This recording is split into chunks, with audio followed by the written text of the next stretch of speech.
दुर्गा सप्तशती 8वां अध्याय। रक्त बीज वध।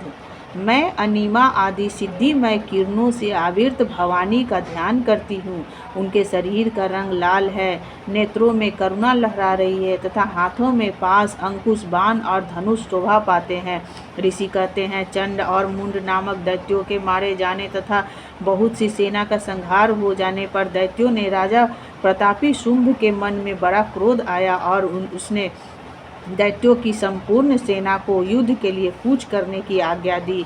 वह बोला, आज युद्ध नाम के 86 दैत्य सेनापति अपनी सेनाओं के साथ युद्ध के लिए प्रस्थान करेंगे। कंबू नाम वाले दैत्यों के 84 सेना नायक अपनी वाहिनी से घिरे हुए यात्रा करें। 50 कोटि वीर कुल के और 100 धम्र कुल के असुर सेनापति मेरी आज्ञा से सेना सहित कूच करे। कालक, दौहर्द, मौर्य और काल के असुर भी युद्ध के लिए तैयार हो मेरी आज्ञा से तुरंत प्रस्थान करें। भयानक शासन करने वाले असुर राज शुंभ इस प्रकार आज्ञा दे, सहस्त्रों बड़ी बड़ी सेनाओं के साथ युद्ध के लिए परिस्थित हुए। उनकी अत्यंत भयंकर सेना आती देख चंडिका ने अपने धनुष की टंकार से पृथ्वी और आकाश के बीच का भाग गूंज दिया।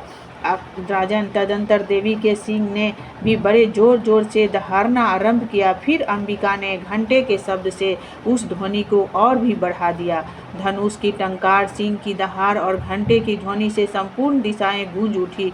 उस भयंकर शब्द से काली ने अपने विकराल मुख को और भी बढ़ा दिया तथा इस प्रकार से बिजनिये हुई। उस तुमुल नाद को सुनकर दैत्यों की सेनाओं ने चारों ओर से आकर चंडिका देवी, सिंह तथा कलिका देवी को क्रोधपूर्वक घेर लिया। राजन, इसी बीच में असुरों ने विनाश तथा देवताओं के अभ्युदय के लिए ब्रह्मा, शिव, कार्तिकेय, विष्णु तथा इंद्र आदि देवताओं की शक्तियां, जो अत्यंत पराक्रम और बल से संपन्न थी, उनके शरीर से निकलकर उन्हीं के रूप में चंडिका देवी के पास गई।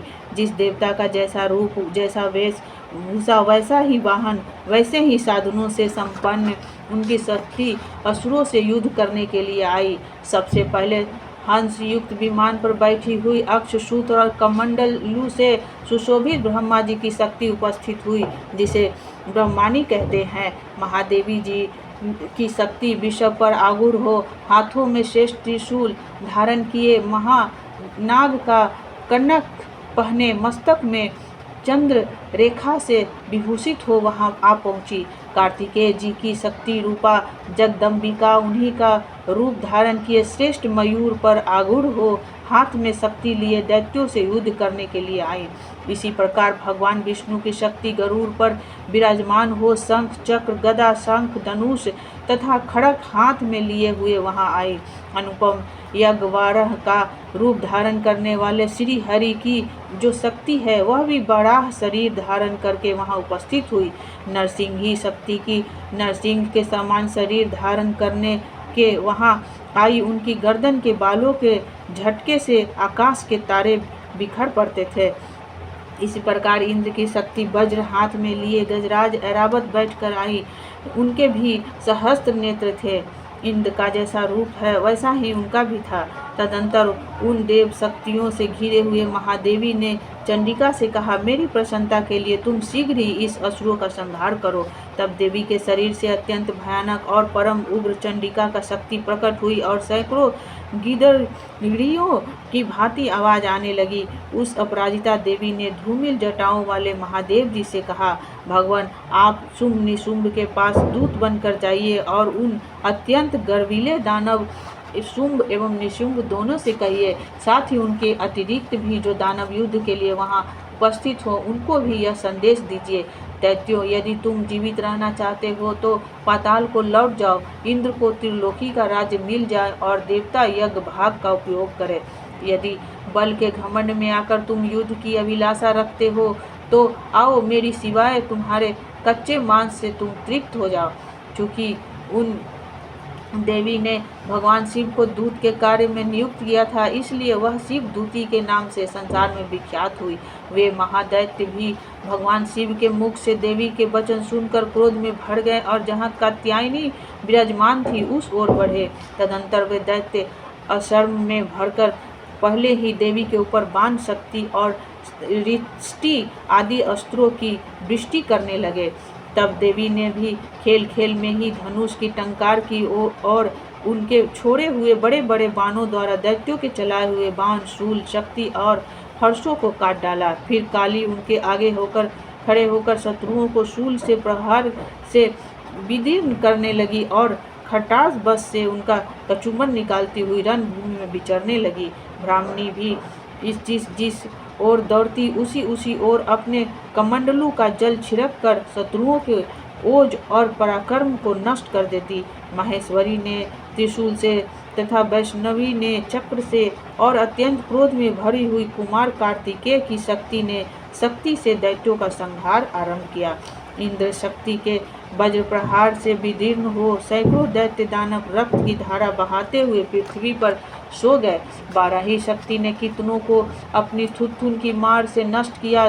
दाढ़ों के अग्रभाग से कितनों की छाती छेद डाली तथा कितने की दैत्य उनके चक्र की चोट से विदीर्ण होकर गिर पड़े। नरसिंही भी दूसरे महादैत्यों को अपने नखों से विदीर्ण करके खाती और सिंह नाद से दिशाओं एवं आकाश को गूंजती हुई युद्ध क्षेत्र में विचरने लगी। कितने ही असुर शिवदूती के प्रचंड अट्टहास से अत्यंत भयभीत हो पृथ्वी पर गिर पड़े और गिरने पर उन्हें शिवदूती ने उस समय अपना ग्रास बना लिया। इस प्रकार क्रोध में भरे हुए मातुगणों को नाना प्रकार के उपायों से बड़े बड़े असुरों का मर्दन करते देख दैत्य सेना सैनिक भाग खड़े हुए। मातृगणों से पीड़ित दैत्यों को युद्ध से भागते हुए देख रक्त बीज नामक महादैत्य क्रोध में भरकर युद्ध करने के लिए आया।